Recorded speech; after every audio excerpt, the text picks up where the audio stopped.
सरकारले सुकुम्बासीहरूलाई त जग्गा व्यवस्थापन गरेर दिने भयो, तर विडम्बना त्यही सरकारको एउटा अदूरदर्शी निर्णयले वर्षौंदेखि यस ठाउँमा बस्दै आएका हामी स्थानीयवासीलाई चाहिँ आफ्नै थातथलोबाट उठाएर सुकुम्बासी बनाउने भयो।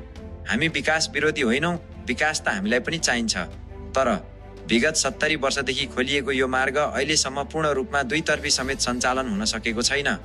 जमिनमा 2 लेनको बाटो पूर्ण रूपमा मर्मत गरेर चलाउन नसकेको सरकारले कागजमा मात्रै मापदण्ड बढाउँदै लैजानुको पछाडि कतै भूमाफियाहरूको ठूलो चलखेल त छैन?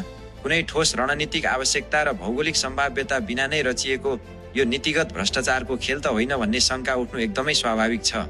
हाम्रो माग घरि 15 मिटर, घरि 30 मिटर त घरि 62 मिटरको कागजको खेल खेल्ने होइन।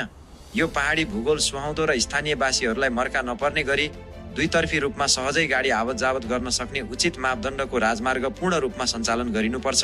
कागजमा ठूला अङ्कहरू कोरेर रैथाने जनताको उठीवास लगाउनु भन्दा यो सडकलाई व्यावहारिक रूपमा दुईतर्फी बनाएर राजधानी काठमाडौँसँग सुरक्षित रूपमा जोड्ने कुरालाई पहिलो प्राथमिकता दिइनुपर्छ। त्यसैले अब लुभु, लामाटार, लाकुरी भन्ज्याङ, मानेदोभान, रियाले, पर्खालचौर, कुसादेवी र पनौती लगायत यस राजमार्गले छोएका सम्पूर्ण क्षेत्रका स्थानीय बासिन्दाहरू बेलैमा जागरुक र सचेत हुनै पर्छ।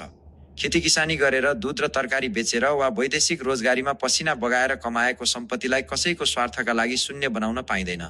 आफ्नो हक र न्यायका लागि सबै पार्टी र विचारभन्दा माथि उठेर सङ्घर्ष समितिमा आबद्ध भई सम्बन्धित निकायहरूलाई दबाब दिन सम्पूर्ण सरोकारवालाहरूमा हार्दिक आह्वान गर्दछौँ।